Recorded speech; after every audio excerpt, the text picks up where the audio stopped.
The cold hospital floor was the last place I expected to be standing when my water broke, but the emptiness of my bank account was an even colder reality. Imagine being 9 months pregnant, clutching your stomach in pain, only to discover that every cent you saved for your child's future, $10,000 of hard-earned sweat and sacrifice, had vanished overnight. My husband, the man who promised to protect us, hadn't just left me alone in my most vulnerable hour. He had plundered our lives to buy a temporary shadow of respect from people who didn't even like him. He took the money meant for hospital bills and a crib to play the role of a millionaire at a high-end gala, leaving me to crawl to a taxi in the rain. But as I stood at the entrance of that ballroom, soaked to the bone and shivering, I didn't just see a husband who was a thief. I saw a man who was about to lose everything he ever pretended to own. He looked me in the eye, held out a crumpled $100 bill, as if I were a stranger on the street, and called me a beggar. He thought that $100 would make me go away. He didn't realize it was the down payment on his own destruction. The morning had started with a silence that felt heavy, almost prophetic. Mark had been distant for weeks, his eyes always glued to his phone, his thumb scrolling through social media feeds of influencers and luxury cars. I thought it was just pre-fatherhood nerves, the weight of responsibility finally settling on his shoulders. We weren't rich, but we were comfortable. I had worked 2 jobs during the first 2 trimesters, tucking away every bonus and every tip into a joint savings account we called the Little Peanut Fund. It was our safety net. When the contractions started, they weren't like the movies. There was no sudden burst, just a slow grinding ache in my lower back that told me time was up. I reached for my phone to call Mark, expecting him to be at the office. When he didn't pick up, I checked our banking app to see if he had prepaid the hospital deposit like we planned. My heart stopped. The balance didn't say $10,000. It didn't even say $10. It said 0. A series of withdrawals from the previous night showed the money had been moved to a private account, followed by a massive charge at a luxury men's boutique and a high-end watch dealership. I felt a surge of adrenaline that masked the pain of the contractions. I called his sister, who told me through a hushed, guilty whisper that Mark wasn't at work. He was at the Gilded Night Gala, an exclusive event for the city's business elite. He had told everyone he had hit it big on a crypto investment and was hosting a table to celebrate his success. He wasn't just attending, he was performing. I didn't have time to cry. I threw a coat over my maternity leggings, grabbed my purse, and hailed a ride.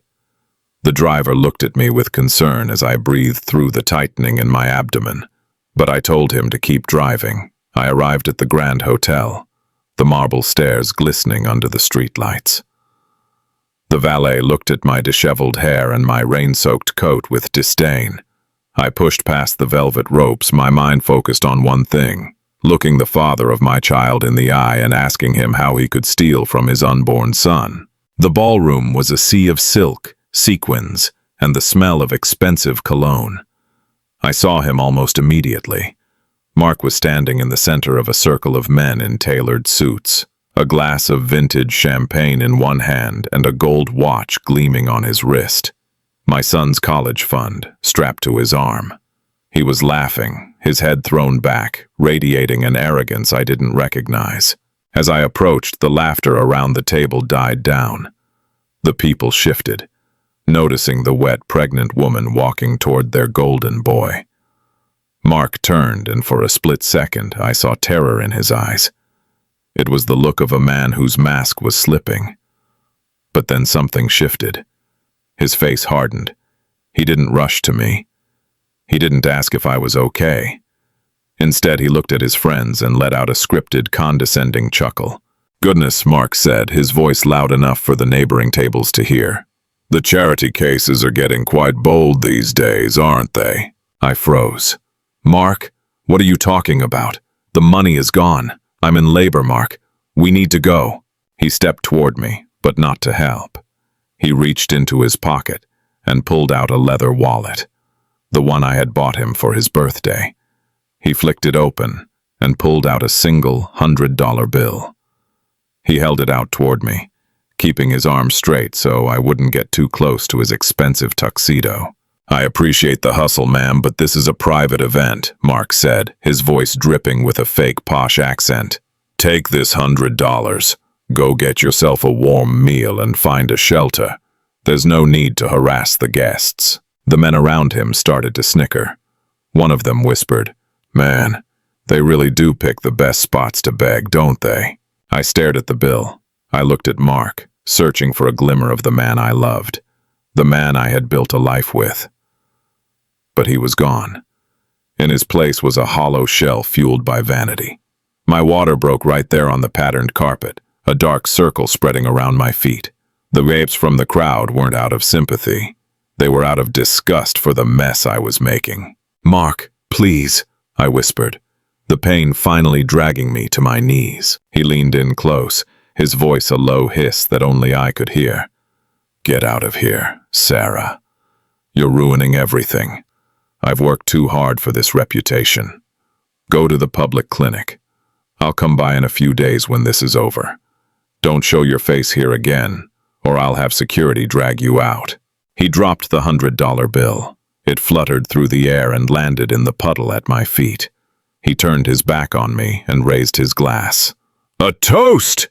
he shouted to his friends. "To success and knowing when to cut off the dead weight." As security guards approached to escort me out, I felt a different kind of pain.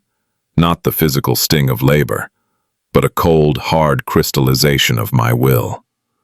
I picked up the wet $100 bill. I didn't use it for a meal. I used it to pay for the taxi that took me to the one person Mark feared more than anyone, his own employer, Mr. Sterling, who happened to be my godfather, a fact Mark had conveniently forgotten in his quest for status. Mark thought he had stolen my future, but as the taxi pulled away from the hotel, I realized he had only handed me the weapon I needed to end his. He wanted to be seen as a man of wealth and power. I was going to make sure the whole world saw exactly what he was. My labor was just beginning, but so was his countdown to ruin. The ride to the hospital was a blur of neon lights and searing pain, but my mind was sharper than it had ever been. Every time a contraction hit, I didn't think about the fear. I thought about the image of that $100 bill floating in the puddle of my own broken water. Mark hadn't just stolen money. He had attempted to steal my dignity and the safety of our child. He believed that by calling me a beggar, he could rewrite reality. He believed that if he ignored my existence, I would simply cease to be a problem. He was wrong. As I checked into the maternity ward, the nurses rushed around me, their faces masks of concern. I was alone, shivering in a hospital gown, but I wasn't powerless. While they prepped me for a long night of labor, I reached for my phone. My fingers trembled, but I dialed a number I hadn't called in years. "Uncle Arthur," I said, my voice cracking as a fresh wave of pain surged through my core. Arthur Sterling wasn't just a billionaire real estate mogul. He was my father's best friend and the man who had looked out for me after my parents passed away. He was also the CEO of Sterling International, the very company where Mark worked as a mid-level analyst.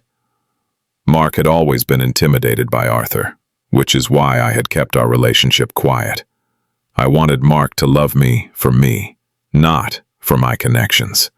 I had wanted us to build a life on our own merit. What a foolish, noble mistake that had been. "Sarah, is that you? Why do you sound like you're in pain?" Arthur's voice was like a pillar of granite, solid, unyielding, and instantly comforting. I told him everything. I told him about the empty bank account. I told him about the Gala. I told him about the $100 and the beggar comment. There was a silence on the other end of the line that was more terrifying than any shout could have been. Arthur Sterling was a man who valued integrity above all else. To him, a man who would abandon his pregnant wife for a party wasn't just a bad husband. He was a liability and a coward. "Focus on the baby, Sarah," Arthur said, his tone dropping into a dangerous register. "Don't worry about the bills. Don't worry about the money, and most certainly do not worry about Mark. I'm sending my personal assistant to the hospital now to ensure you have the best suite and the best doctors. As for your husband, he wanted to play the part of a wealthy, successful man tonight. I think it's time we show him what happens when the curtain falls. For the next 12 hours, my world was reduced to the four walls of a private delivery suite and the agonizing rhythm of labor. While I fought to bring my son into the world, I knew Arthur was working in the background. My son, Leo, was born at dawn, a beautiful screaming miracle with a shock of dark hair and his father's eyes. Looking at him, I felt a protective rage I never knew I possessed. Mark would never lay a hand on this child. He would never get the chance to teach him that image matters more than soul. By the time I was moved to a recovery room, the news began to trickle in. Arthur's assistant, a sharp woman named Elena, arrived with a bouquet of lilies and a laptop. She didn't just bring flowers, she brought a report of the night's events. Mark had stayed at the Gala until 3 a.m., buying rounds of drinks for strangers on our savings. He had been bragging about a promotion he expected to receive on Monday, a promotion that Arthur himself was supposed to sign off on. Mark was currently asleep in a luxury hotel suite he had booked with the last of our money, dreaming of his new life as a high roller. He had no idea that his world had already been dismantled while he slept. Elena showed me a video that had surfaced on social media. Someone at the Gala had filmed the confrontation between the rich benefactor and the pregnant beggar. The video had gone viral within the local community, but the comments weren't praising Mark's charity. People were questioning why a man in a $5,000 suit was being so callous to a woman in labor. The tide was turning, but it wasn't enough. I wanted more than just social media shame. I wanted him to feel the exact moment the ground vanished from beneath his feet. I asked Elena to help me draft a legal separation agreement and a freeze on all shared assets, though there was nothing left to freeze. More importantly, Arthur had instructed the HR department at Sterling International to conduct an immediate audit of Mark's expense reports. If he was bold enough to steal from his wife, he was likely bold enough to skim from his company. And Arthur was right. By noon, they had found thousands of dollars in client entertainment charges that were actually personal dinners and gifts for Mark's various friends in the social climbing scene. I sat up in my hospital bed, nursing Leo, as I received a text from Mark. It was the first time he had reached out since the Gala. "Hope you're okay. That scene last night was embarrassing. I'll come by later to talk about how we're going to handle the situation. Don't tell anyone about the money. I'll pay you back when my bonus hits on Monday. Just stay quiet and let me handle the image." The situation. That's what he called our son. And image. That's what he called his lies. I didn't reply. I didn't need to. I looked at Elena and nodded. "Tell Arthur he can proceed." That Monday morning, Mark showed up to the office dressed in a new suit, likely bought with the last few $100s he had scrounged. He walked in with his head high, expecting a corner office and a title change. He expected to be greeted with applause. Instead, he was met at the elevators by 2 security guards and a cardboard box. The entire office was silent. The video of him at the Gala had been circulated among the staff. The charitable man was now known as the man who abandoned his laboring wife. But the real blow came when he was escorted not to his desk, but to Arthur Sterling's top-floor office. Mark probably thought this was it, the personal meeting to discuss his brilliant future. He entered the room with a wide, practiced smile, his hand extended for a handshake. Arthur didn't stand up. He didn't take the hand. He simply pointed to the television screen on the wall, which was playing the video of Mark handing me that $100 bill. Mark's face went pale. The gold watch on his wrist suddenly felt very heavy. "That's a nice watch, Mark," Arthur said, his voice as cold as ice. "Is that the one you bought with the money meant for my goddaughter's medical bills?" The silence that followed was the sound of a man's life imploding. Mark tried to stammer an explanation, a lie about how I was unstable and he was just trying to manage a crisis. But Arthur held up a hand. He threw a folder onto the desk. It contained the audit reports, the evidence of embezzlement, and the termination papers. "You're not just fired, Mark," Arthur said. "I'm filing a police report for the theft of company funds. And as for Sarah, she's already filed for a restraining order. You'll be hearing from her lawyers regarding the theft of her personal savings. You wanted to look like a man who has everything. Now let's see how you look as a man who has nothing." Mark's exit from the Sterling International building was a spectacle of humiliation. The man who had walked in expecting a throne was escorted out like a common criminal, clutching a soggy cardboard box while the security guard's hands stayed firmly on his shoulders.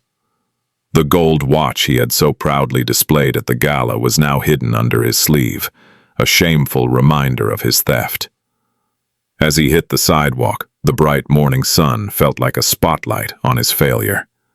He tried to call me, his fingers trembling as he dialed my number over and over, but each call went straight to voicemail. I had already blocked him. He tried to call his friends from the gala, the men he had bought expensive rounds of bourbon for, the people he thought would be his new social circle. Every single one of them ignored his calls. To them, he was no longer a rising star. He was a PR nightmare they wanted nothing to do with. Back at the hospital, the atmosphere was the polar opposite of Mark's chaos. My room was a sanctuary. Arthur had ensured that I was surrounded by the best care, and, for the first time in months, I felt safe. But I wasn't just resting. Between feedings and catnaps, I was working with Elena and a team of lawyers. Mark had underestimated me for years, thinking my quiet nature was a sign of weakness. He didn't realize that I had been the one managing our lives, our schedules, and our home with precision. Now, I was applying that same precision to his downfall. We weren't just going after the money he stole. We were ensuring he could never financially recover at the expense of others. The audit had revealed more than just his theft from the company. Mark had been taking out small, high-interest loans in both our names, forging my signature to fund his rich guy lifestyle. He had built a house of cards on a foundation of my credit score. Elena sat by my bed, her face grim as she showed me the documents. "He was planning this for a long time, Sarah," she explained. "He wasn't just impulsive. He was calculated. He thought that once he got the promotion, he could pay it all back, and you'd never know. He viewed your savings as an interest-free loan for his ego." The realization hit me harder than the physical pain of recovery. The man I had shared a bed with had been plotting to use me as a safety net for his vanity. I looked down at little Leo, sleeping peacefully in my arms, and felt a cold resolve settle in my chest. I wouldn't just get my money back. I would make sure Mark understood the true value of $1 and the cost of losing a family. 2 days later, Mark finally showed up at the hospital. He didn't come with flowers or an apology. He came because he was desperate. He had been kicked out of the luxury hotel because his credit cards, all of them, had been flagged or canceled. He looked haggard, his expensive suit wrinkled, and his hair unkempt. He tried to push his way past the nurse's station, demanding to see his wife and son. But I had expected this.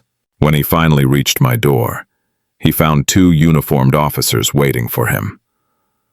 They didn't let him in. Instead, they handed him a set of legal papers. "Mark Harrison?" one of the officers asked. Mark nodded, his eyes darting toward the door of my room. "You've been served. These are the papers for a temporary restraining order and a summons for a grand larceny hearing. You are to vacate the marital residence immediately. Your belongings have already been moved to a storage unit, the key for which is in this envelope." "Sarah!" Mark yelled, his voice cracking with desperation. "Sarah, talk to me. It was a mistake. I was doing it for us. I wanted us to have a better life. I was trying to network." I signaled for the nurse to open the door just an inch. I wanted him to see me. I stood up, leaning slightly on the bed frame for support, holding Leo wrapped in a blue blanket. I walked to the glass partition of the door. I didn't look like the beggar he had seen at the gala. I looked like a mother who had found her fire. I reached into my pocket and pulled out that same $100 bill he had thrown at me.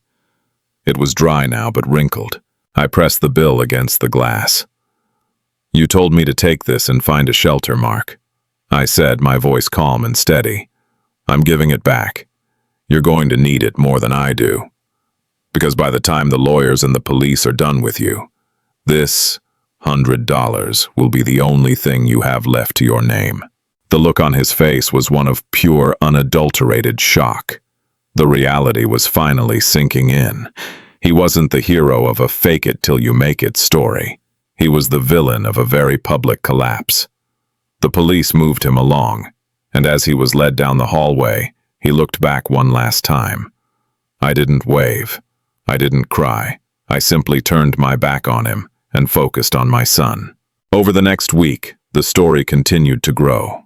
Arthur, using his influence, made sure the local business journals heard about the ethical breach at Sterling International. He didn't name me, but he made it clear that the company had zero tolerance for those who lacked personal integrity. Mark's reputation was incinerated.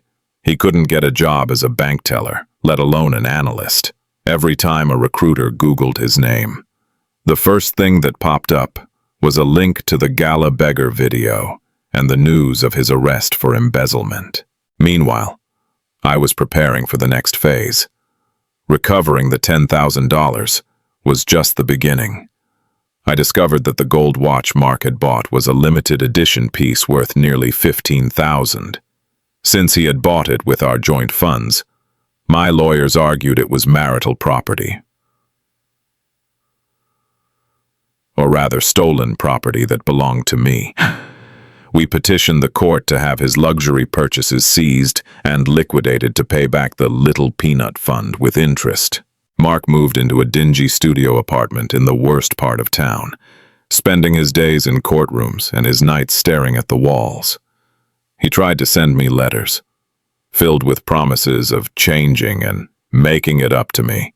He claimed he had realized that family is everything, but I knew he didn't miss me. He missed the life I provided. He missed the stability I gave him so he could play his games. One afternoon, while I was sitting in a park with Leo, enjoying the fresh air and the feeling of freedom, I saw a man digging through a nearby trash can for aluminum cans. For a split second, I thought of Mark, not out of pity, but as a reminder of how quickly a person can fall when they build their life on lies. I had my money back, and then some. I had my son. I had the support of a family that actually mattered. Mark had his $100 and a mountain of regret. But the most satisfying part was yet to come. The trial for his embezzlement was set to begin, and the star witness wasn't going to be Arthur Sterling. It was going to be the beggar from the gala. The weeks leading up to the preliminary hearing were a masterclass in survival for me, and a descent into madness for Mark, while I settled into a new routine of motherhood. The late-night feedings, the soft scent of baby powder, and the quiet joy of watching Leo grow. Mark was discovering what it felt like to be truly invisible.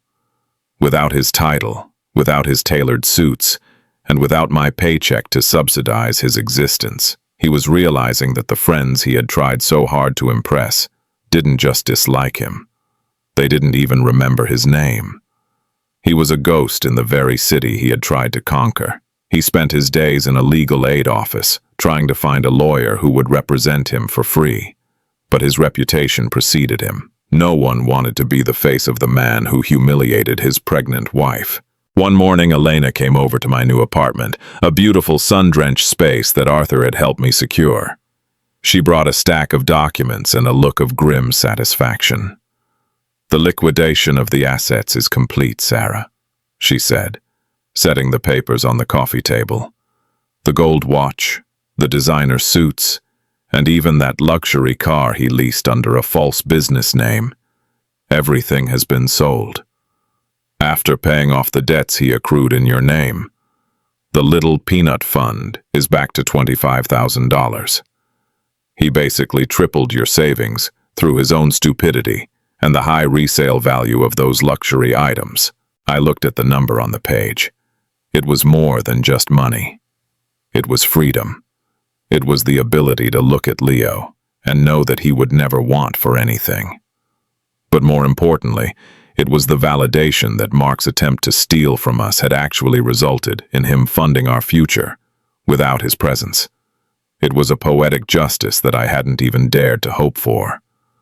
But the financial restitution was only half the battle. The criminal charges for embezzlement were still looming, and Mark was getting desperate. He started showing up at the park where I walked Leo, standing at a distance, looking like a shadow of his former self. He had lost weight, his face was gaunt, and he was wearing the same wrinkled shirt he'd been wearing for days. One Tuesday, he finally gathered the courage to approach me. He didn't run. He walked slowly, his hands held out as if to show he wasn't a threat. I didn't move. I didn't feel fear.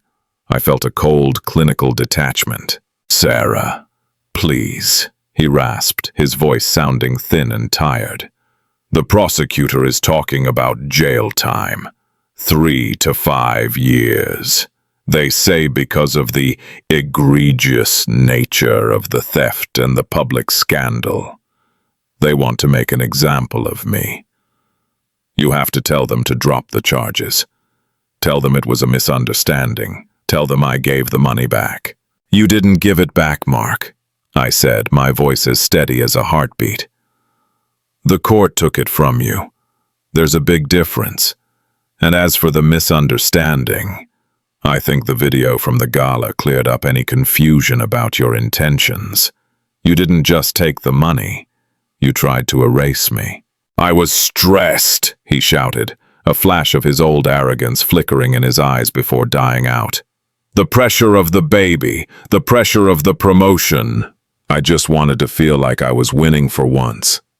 I thought if I could just get through that one night, everything would change. I did it for us, Sarah. If I had gotten that promotion, we would have been set for life."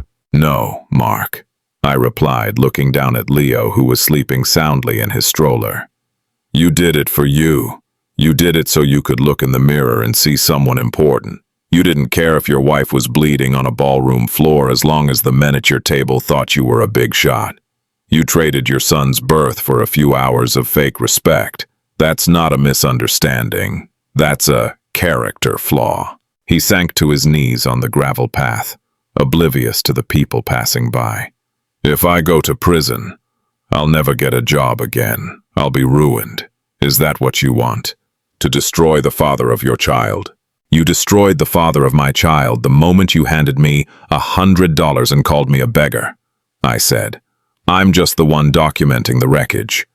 "You have a choice, Mark. You can go to court and plead guilty, take the shorter sentence, and try to actually change. Or you can fight it, and I will stand on that witness stand and tell the judge exactly what you said to me while I was in labor. I will describe the smell of the champagne on your breath while you told me to find a shelter. Which version of the story do you want the world to hear next?" He looked up at me, and for the first time, I saw genuine fear.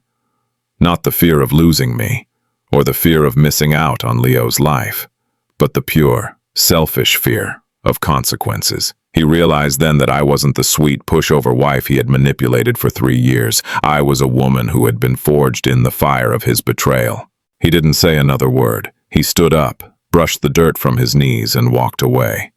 I watched him go, knowing that the next time I saw him it would be across a courtroom. That evening I received a call from the district attorney. Mark's legal aid had reached out. He was willing to sign a full confession and a permanent relinquishment of all parental rights in exchange for a recommendation of a suspended sentence and probation. He was so afraid of a prison cell that he was willing to trade his own son to stay out of one. The DA asked me what I thought. "He wants to give up his rights to Leo?" I asked, my heart hammering in my chest. "Yes," the DA said. "He says he realizes he's not fit for fatherhood at this time and wants to avoid the stress of a custody battle. In reality, he just wants the easiest way out of the criminal charges. I took a deep breath. Part of me was disgusted that a man could give up his child so easily, but a larger part of me was relieved. This was the final piece of the puzzle. By trying to save his own skin, Mark was giving me the greatest gift possible, a life where Leo would never be influenced by his toxicity. Let him sign, I said, but tell him there's one more condition. He has to leave the state. I want him gone. He wants to start over? Fine. Let him start over somewhere where no one knows his name, because in this city he is nothing more than a cautionary tale. The deal was struck. Mark signed the papers admitting to the theft and the embezzlement and officially signing away his role as a father. He thought he was winning again.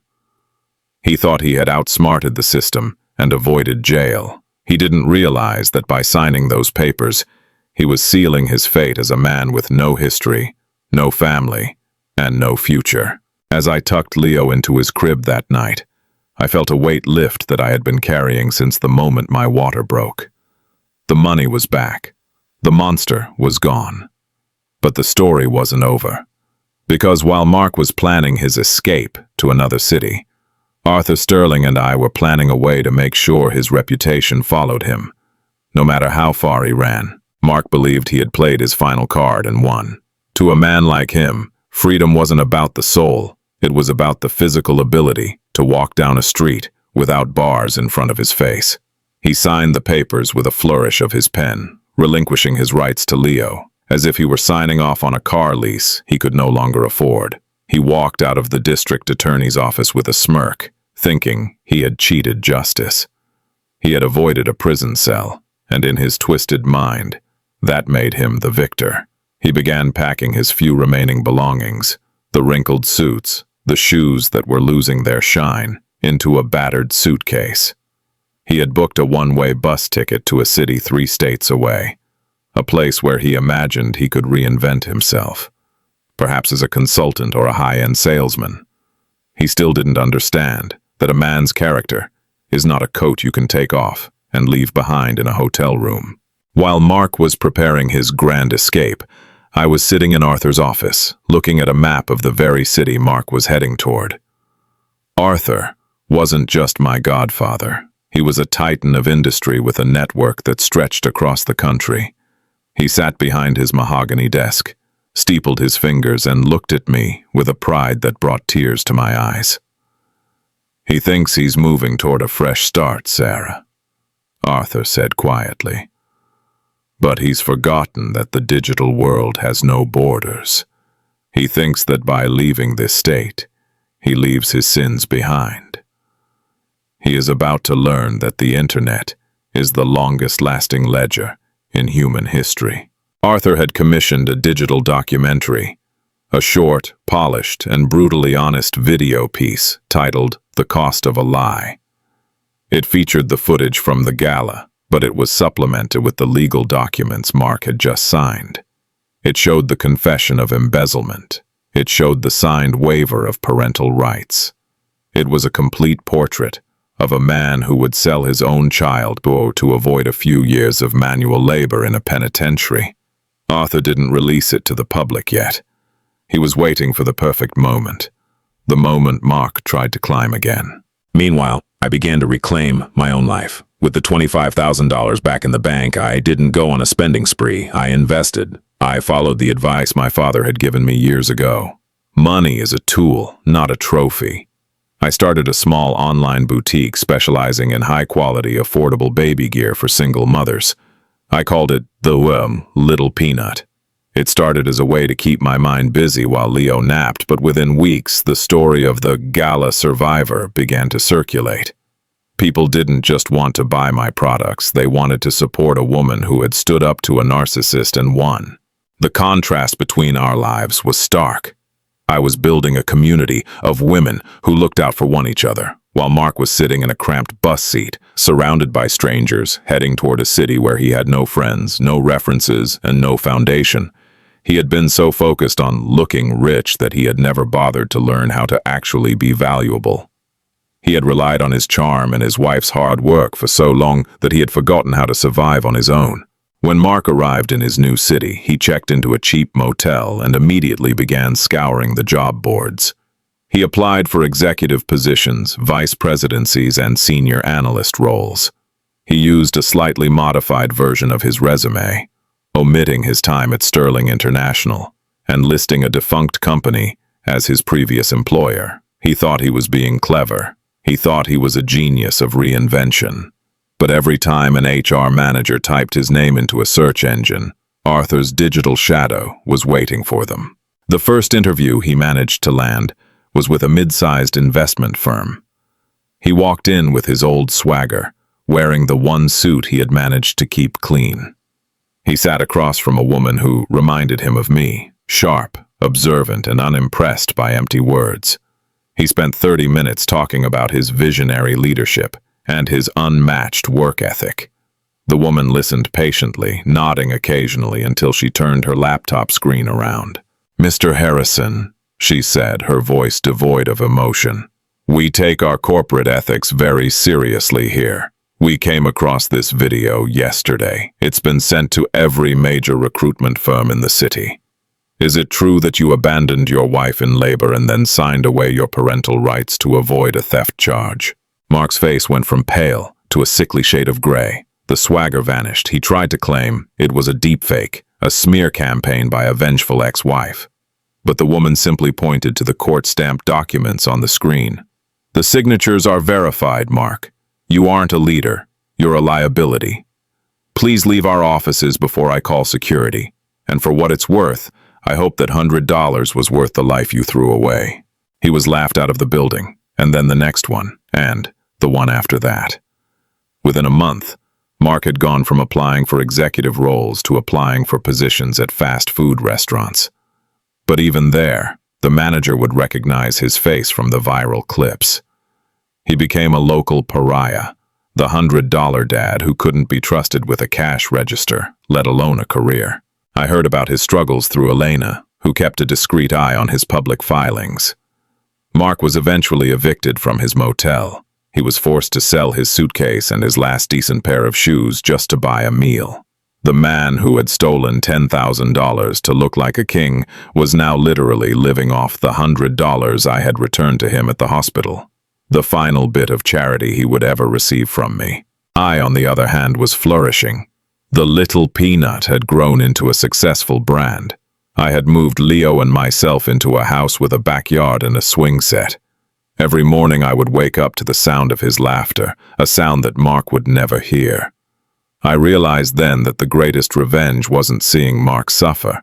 It was living a life so full and so happy that his memory became nothing more than a faint, distant scar. But fate had one more twist in store for Mark.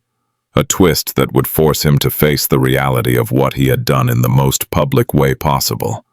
It wasn't enough that he was poor. The universe decided he needed to be reminded of exactly what he had lost. The winter in Mark's new city was brutal, a biting cold that seemed to seep into his very bones, much like the realization of his own failure. He was living in a run-down shelter, a place that smelled of damp wool and broken dreams. Each morning he woke up on a thin cot, surrounded by people who had lost everything to tragedy or bad luck. But Mark was different. He hadn't lost his life to a disaster. He had dismantled it with his own hands. His hands, once manicured and accustomed to holding expensive crystal, were now chapped and raw from the odd jobs he picked up at day labor sites, unloading trucks or sweeping construction debris. He was earning just enough to stay fed, but never enough to escape the shadow of his past. One evening, as he sat in a crowded laundromat trying to dry his only coat, his eyes drifted to a television mounted in the corner. It was a national morning show segment about women who rise. His heart nearly stopped when a familiar face appeared on the screen. It was me. I was sitting in a brightly lit studio, dressed in a professional but elegant navy blazer, looking radiant and confident. The caption beneath my name read, "Sarah Harrison, founder of the Little Peanut and advocate for single mothers." The host was praising my business model and my commitment to helping women in crisis. I talked about how the company was founded on the idea of true value, that a person's worth isn't measured by what they have in their pocket, but by the integrity they show when life gets hard. I didn't mention Mark by name, but I didn't have to. The world knew the story. I looked into the camera and said, "There was a moment in my life when I was told I was a beggar." I realized then that the person calling me that was the one who was truly bankrupt. Mark stared at the screen, his mouth agape. He saw the photos they flashed of our new office, a beautiful, collaborative space filled with sunlight and happy employees. He saw a brief clip of Leo, now a toddler, taking his first steps in a lush green backyard. Mark reached out a hand toward the screen, a reflex of a man who still thought he could claim a piece of a life he had forfeited. A woman sitting nearby noticed him and looked at the TV, then back at him. She recognized the hollow eyes and the desperate expression. "That's her, isn't it?" she asked, her voice filled with a mix of pity and disgust. "The lady from the video. You're the one who gave her the $100. Mark didn't answer. He grabbed his damp coat and fled into the freezing rain. He walked for miles, the city lights blurring into streaks of gold and red. He felt a profound sense of vertigo. In his mind, he was still the hero of his own story, a man who had just hit a rough patch, but the world saw him as a ghost, a cautionary tale of vanity. He realized that while he had been focused on appearing successful, I had actually become successful. The money he stole had been the seed, but the harvest belonged entirely to me.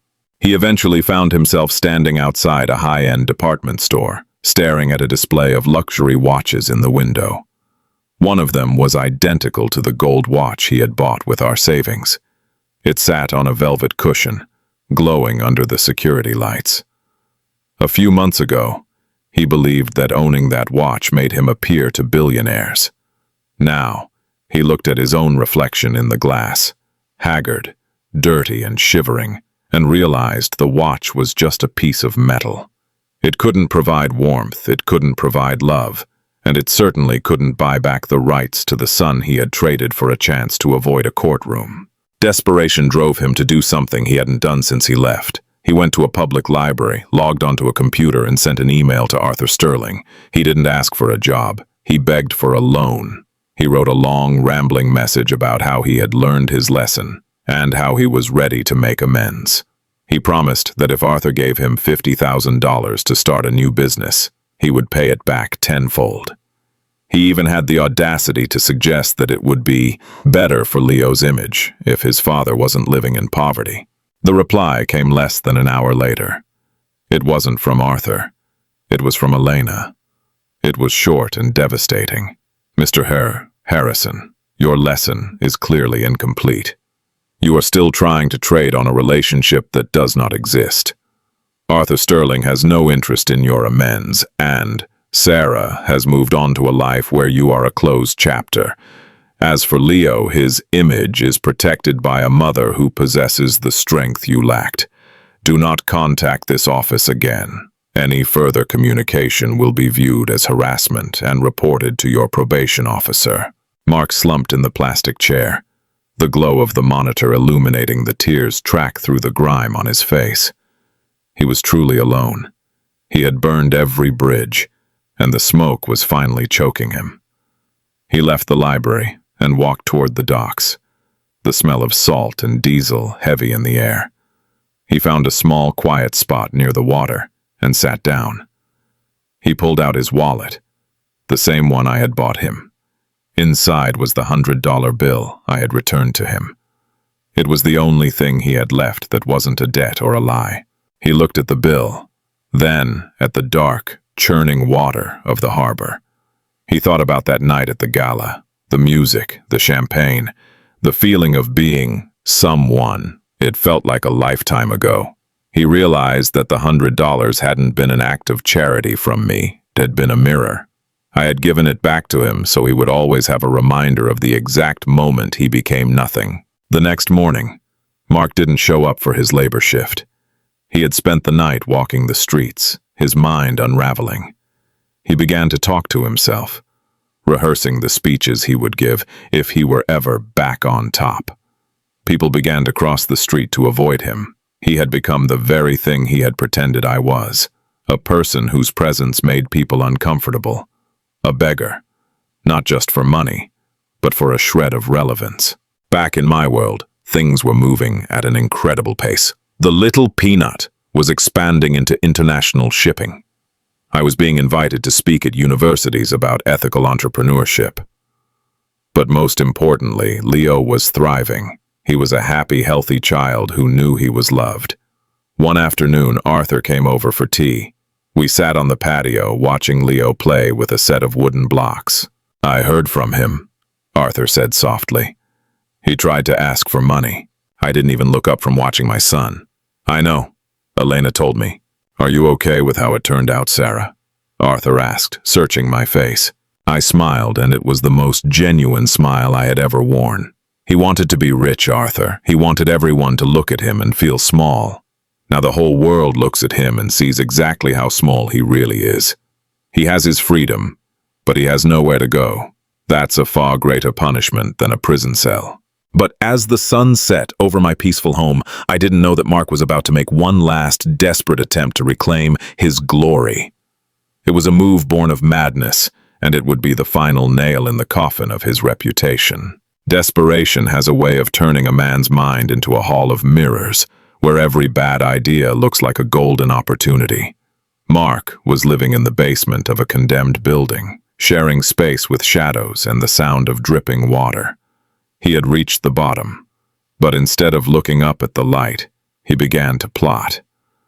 In his fractured state of mind, he convinced himself that the only reason I was successful was because of the scandal. He believed that I had used his mistake to build a brand, and therefore he was entitled to a piece of it.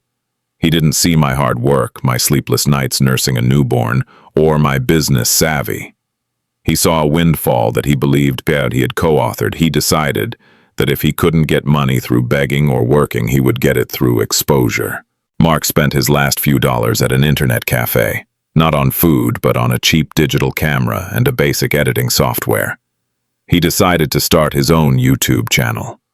He titled it The Real Story Behind the Gala. His plan was to reveal the truth about me and Arthur Sterling. He spent hours recording himself in the dim light of his basement, weaving a web of lies. He claimed that I had set him up, that the $10,000 had been a gift he was using to invest for our family, and that I had showed up at the gala with a hired crew to film him and ruin his life. He tried to look like a victim, a man whose only crime was wanting too much for his family. He uploaded the first video, expecting it to go viral instantly. He imagined millions of people rising up in his defense, demanding that I share my wealth with the wronged father. He sat in that dark basement, refreshing the page every few seconds, his heart pounding with a sick kind of excitement. For a moment, he felt like the powerful man he used to be. He was controlling the narrative again. But the internet is not a place that rewards obvious lies, especially when the receipts of his betrayal were already public record. The video didn't garner sympathy. It garnered a firestorm of ridicule. People didn't see a victim. They saw a man who had hit rock bottom and was still trying to dig. The comments section became a graveyard for his ego. Users posted links to the court documents, the embezzlement confession, and the viral video of him dropping the $100 bill. One commenter wrote, "You're not a victim, Mark. You're a ghost trying to haunt a house you burned down yourself." Another simply posted, "How's that $100 holding up? Looks like you spent it on a camera instead of a soul." Instead of backing down, Mark leaned into the madness. He began to stalk my social media, looking for any detail he could use to prove his lies. He saw a photo of Leo at a local park, a park he recognized because of a specific statue in the background. A dangerous, frantic thought entered his mind. He decided that if he couldn't win the public's heart, he would win by force. He didn't want to hurt Leo. Even in his madness, he didn't have that kind of malice. But he wanted to reclaim him. He thought that if he could just take a picture with his son, or better yet, take him for a few hours, he could force me to negotiate. He thought Leo was his ultimate bargaining chip. He spent days hitchhiking and stowing away on freight trucks to get back to our city. He was a man possessed, fueled by nothing but adrenaline and a diet of stolen snacks. When he finally arrived, he looked like a vagrant. His clothes were rags, his beard was matted, and he smelled of the road. He lurked near the park I frequented, hiding behind the very bushes he used to walk past when he was a man of status. He waited for hours, his eyes fixed on the playground. Finally, he saw us. I was pushing Leo on the swings, laughing as he kicked his small legs into the air. I looked happy. I looked whole. To Mark, my happiness was an insult. It was proof that he wasn't needed. He waited until I turned my back to grab a water bottle from the stroller. He stepped out from the shadows, his voice a cracked, terrifying whisper. "Sarah." I spun around, my heart leaping into my throat. For a second, I didn't recognize the man standing there. He looked like he had been dragged through the gears of a machine. But then I saw his eyes, those same arrogant, desperate eyes. I instinctively stepped in front of Leo, my hands trembling but my stance firm. "Mark, what are you doing here? You're violating the restraining order. You're violating your probation," I said, my voice remarkably calm despite the terror blooming in my chest. "I just want to see him, Sarah. I just want my life back," he shouted, stepping closer. A few parents at the playground stopped and looked over, sensing the tension. "You have everything. You have the house, the money, the fame. You took it all from me. Give me some money, Sarah. Just 100,000. That's nothing to you now. Give it to me, and I'll disappear forever." I looked at him, and for the first time, I didn't feel rage. I felt a profound, soul-deep pity. He was still trying to sell his son. He was still trying to put a price tag on a human life. "I already gave you $100, Mark," I said, signaling to a nearby security guard who had been hired by Arthur to keep a discreet watch on us. "That was the last transaction we will ever have. You signed your rights away. You told the world you weren't a father. You can't buy your way back into a heart you broke for a gold watch." The security guard, a large man named Mike, stepped between us. Mark tried to push past him, screaming about his rights and his son, but he was weak. He was a man who had been running on empty for months. Mike easily restrained him until the police arrived. As they clicked the handcuffs onto his bony wrists, Mark didn't fight anymore. He just slumped. As he was being led to the police car, the same scene from the Gala repeated itself, but in reverse. A group of onlookers had gathered, their phones out, recording the Beggar being arrested for harassing a successful woman and her child.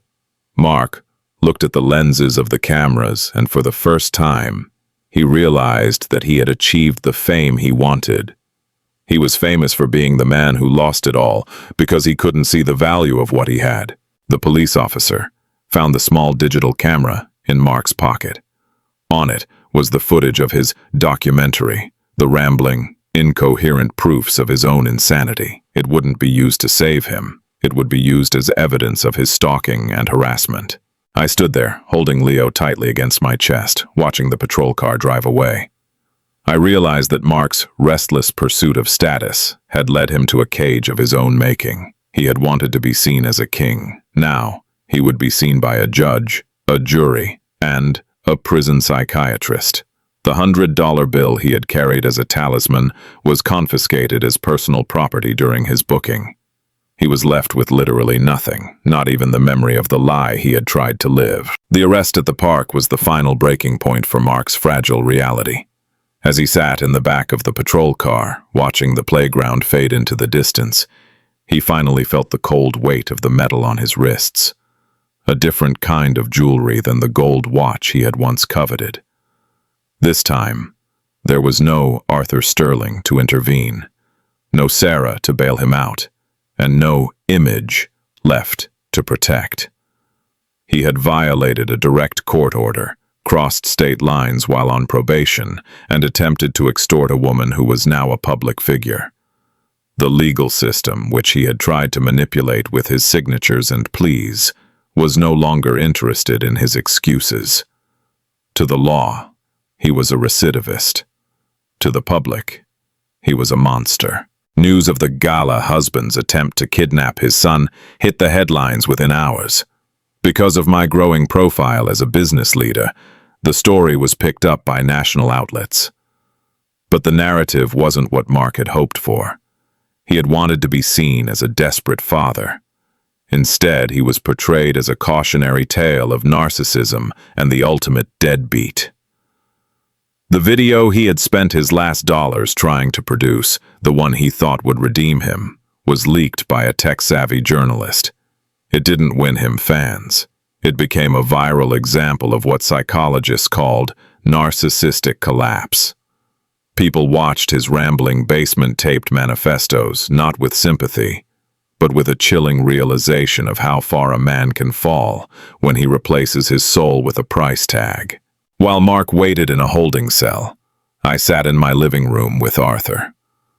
The house was quiet, the only sound being the soft hum of the baby monitor. I felt a strange sense of exhaustion, as if a long-running war had finally reached its final silent ceasefire.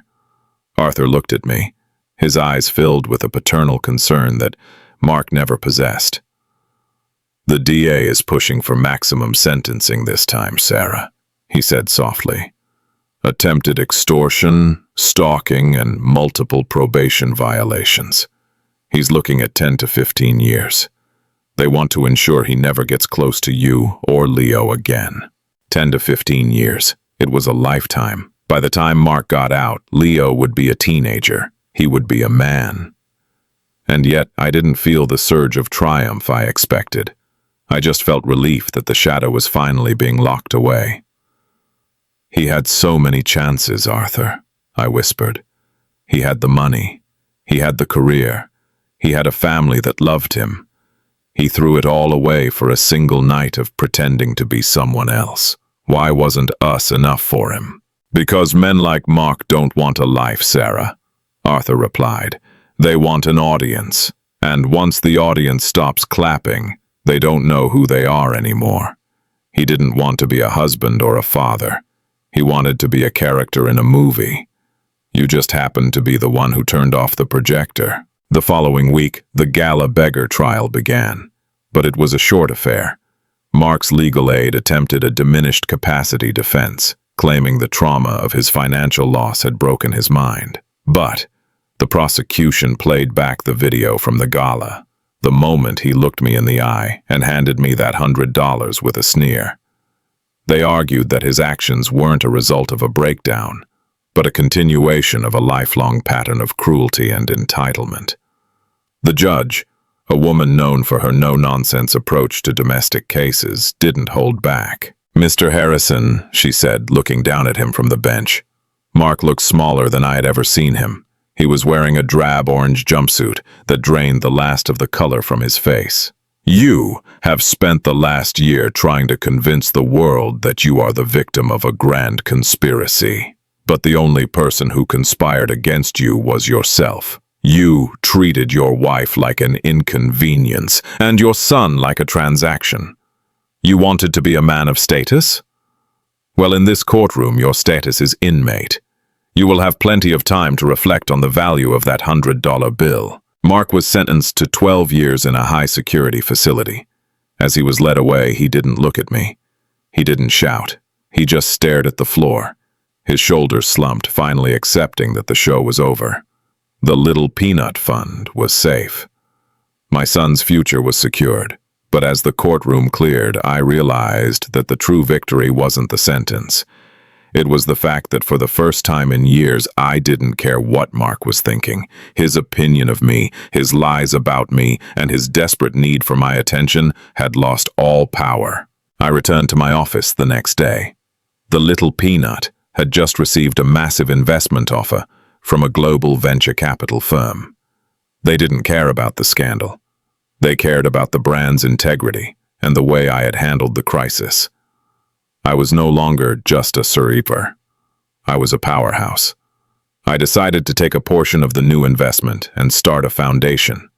a non-profit designed to provide legal and financial aid to pregnant women in domestic crisis. I called it the $100 Hope. I wanted to take the very symbol of Mark's cruelty and turn it into a beacon of light. For every woman who was told she was nothing, for every mother who was abandoned in her hour of need, the foundation would provide the $100 they actually needed. A deposit for an apartment, a lawyer to fight for their rights, or the medical care they deserved.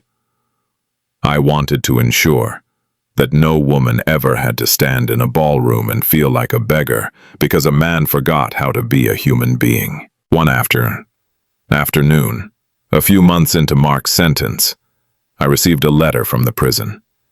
It was from him. I didn't open it. I didn't need to read his latest attempt at manipulation or his hollow apologies.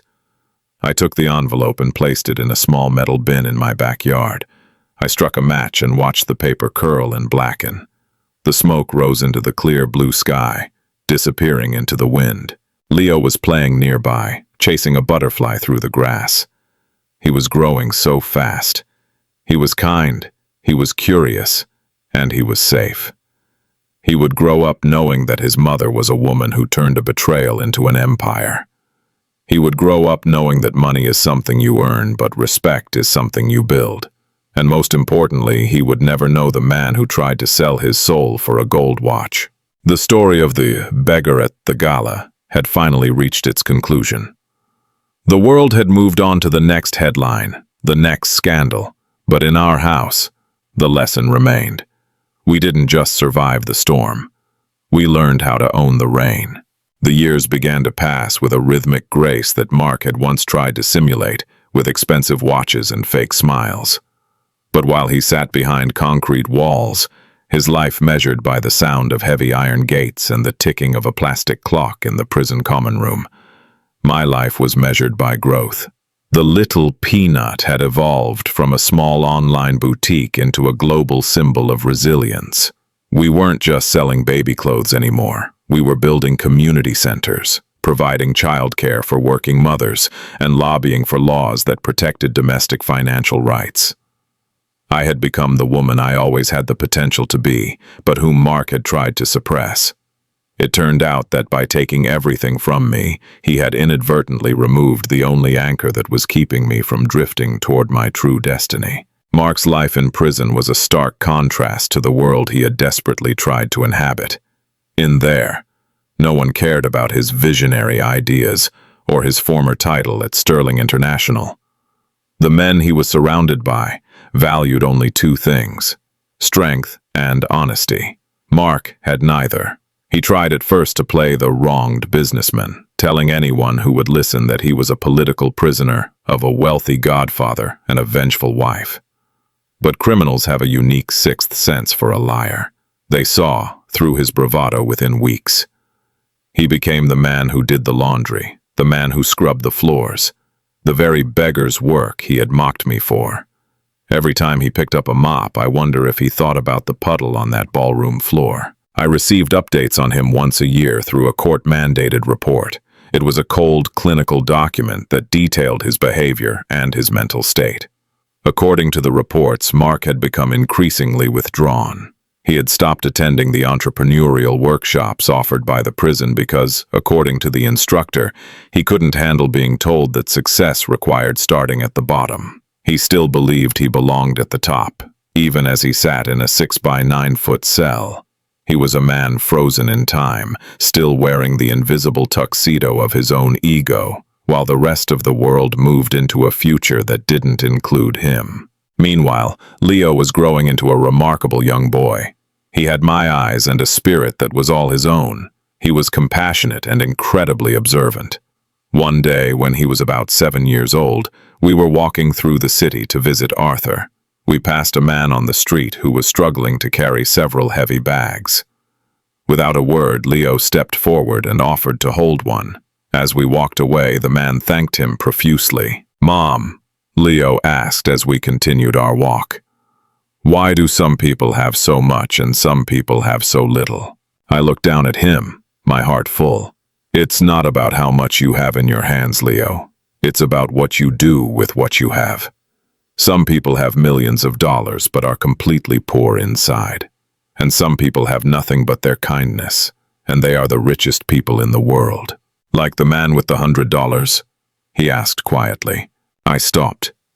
I had never told Leo the full story of his father. I had told him that his father was someone who made very poor choices and wasn't able to be part of our family. But he had clearly heard whispers. Or perhaps he had seen a video online, despite my best efforts to shield him. Yes, Leo, I said, kneeling so I was at his eye level. Exactly like that. Your father thought that $100 could buy his way out of being a good person. He thought that if he looked like he was winning, it didn't matter who he hurt. But the truth is, the only way to truly win is to make sure you're lifting others up while you climb. Leo nodded, his face serious. I want to be rich like you, Mom. The kind of rich where you help people. I hugged him tightly, the scent of grass and childhood on his hair. In that moment, I knew I had won the only battle that mattered. Mark had tried to steal my money, but he had failed to steal my son's character. He had tried to leave us with nothing, but he had given us the foundation for a legacy of empathy. As the 10th anniversary of the Gala incident approached, a major news network reached out to me for a "Where Are They Now" special. They wanted to interview me about the success of the $100 Hope Foundation and my business empire. I initially wanted to refuse. I didn't want to dig up the past, but Arthur encouraged me. Sarah, he said, this isn't about him anymore. It's about the millions of women who are currently where you were 10 years ago. They need to see that the $100 isn't the end of the story. It's the beginning of a revolution. I agreed to the interview. We filmed it in the very ballroom where it had all happened. The hotel had been renovated, but the grand staircase and the chandeliers remained the same. Standing there in a tailored suit of my own, holding a glass of water instead of a puddle of tears, I felt a strange sense of closure. The host asked me the one question I knew was coming. If you could say one thing to Mark right now, what would it be? I looked directly into the camera. I didn't feel anger. I didn't feel spite. I felt a calm, immovable strength. I wouldn't say anything to him, I replied, because for 10 years I've realized that the silence he left me with was the greatest gift he ever gave. In that silence, I found my own voice. I don't wish him ill, but I don't wish him anything at all. He is a part of my history, but he is not a part of my soul. My message isn't for him, it's for the women watching this. The person who tries to make you feel like a beggar is only doing so because they are terrified of your power once you realize you're a queen. The interview aired on a Tuesday night. It broke viewership records for the network. But more importantly, the donations to the foundation tripled overnight. Thousands of women shared their own stories of financial betrayal and how they had found the strength to rebuild. I had turned my private pain into a public bridge. The next day, I received a notification from the prison. Mark had requested a copy of the interview transcript. I authorized it. I wanted him to read it. I wanted him to see that he wasn't even the protagonist of his own villainy anymore. He was just a footnote in a much larger, much more beautiful story. He had taken $10,000 and a night of glory. I had taken the rest of my life and the world's respect. As I sat in my office that evening, looking out over the city skyline, I realized that the $100 bill was finally out of my system. It was no longer a symbol of his cruelty. It was just paper, and I was the one who held the pen. The final year of Mark's sentence arrived not with a bang, but with a hollow, echoing silence. When the day of his release finally came, there were no cameras waiting for him, no friends in luxury cars, and no family to welcome him back to the world. He walked out of the prison gates clutching a small plastic bag containing the same wrinkled clothes he had been arrested in 12 years prior. He looked at the world, and the world didn't look back. The city had grown taller, the cars had become sleeker, and the digital world he once tried to conquer had moved on to new heroes and new villains. He was a man out of time, a ghost of a scandal that had long since been filed away in the archives of internet history. He had nowhere to go, so he did the only thing his obsession would allow. He went to find the headquarters of the Little Peanut. He didn't want to attack. He didn't even want to speak. He just wanted to see if the empire I had built was real. He stood across the street from the towering glass building that bore my name. He saw women walking in and out, empowered and professional. He saw the $100 Hope logo on the glass, a symbol of the very moment he thought he had destroyed me. He stood there for hours, a ragged, gray-haired man whom the security guards kept a watchful eye on, thinking he was just another soul lost in the city's currents. I saw him from my office window, on the top floor. I didn't need binoculars to recognize the slump of those shoulders. I called security and told them not to harass him, but to keep a distance. Then I did something that even Arthur thought was too much. I walked down to the lobby, stepped out onto the sidewalk, and walked straight toward him. I wasn't afraid. I was surrounded by the life I had built, and he was surrounded by nothing. When he saw me, he didn't boast. He didn't sneer. He looked at me with a profound, hollow exhaustion. "You really did it, Sarah," he whispered, his voice sounding like dry leaves. "You took that $100 and built all of this." "No, Mark," I said softly, looking him in the eye for the last time. "I didn't build this with your $100. I built this with the strength I found when I realized I didn't need a man who would sell his soul for a watch. You didn't give me a start. You gave me an exit. And for that, I suppose I should thank you." I reached into my pocket and pulled out a small laminated card. It was a voucher for a local halfway house and a job training program run by my foundation. It provided a bed, a meal, and a chance to learn a real trade. Not networking, not image consulting, but honest hard work. I held it out to him. "This is the last thing I will ever give you, Mark," I said. "It's not $100. It's a chance to finally become a man of character instead of a man of status. Whether you use it or throw it away is up to you, but don't look for me again. My son doesn't know your name, and my world doesn't have a place for your ghost." I turned my back and walked into my building, the glass doors closing behind me with a silent, pressurized seal. I didn't look back to see if he took the card. I didn't need to. I went back to my desk, where a framed photo of Leo's high school graduation sat. He was a young man now, heading to college to study social ethics. He was the living proof that a mother's love and a woman's resolve can rewrite any destiny, no matter how cruel the beginning. Mark Harrison spent the rest of his days as a quiet, invisible man working in a warehouse. He never regained his status. He never bought another gold watch, and he never spoke to his son. He lived with the daily crushing weight of knowing that he had traded a kingdom for a single night of pretending to be a king. He had his life back, but it was a life of quiet regret, lived in the shadow of the woman he once called a beggar. My story isn't just about revenge. It's about the fact that true wealth isn't found in a bank account or a gala ballroom. It's found in the integrity we keep when everything else is stripped away. I started that night with $0 and a broken heart, and I ended it with a legacy that would outlive us all. The $100 was just paper, but the woman who held it was iron. Thank you for following this journey of betrayal, resilience, and ultimate justice. Stories like this remind us that while people may take your money, they can never take your worth, unless you let them. If you found inspiration in Sarah's journey from the gala floor to the top of the world, please consider subscribing to our channel and hitting the notification bell. We bring you powerful stories of human strength and poetic justice every week. Don't forget to like this video and share your thoughts in the comments. Have you ever turned a setback into a comeback? Until next time, stay strong and keep building your own empire.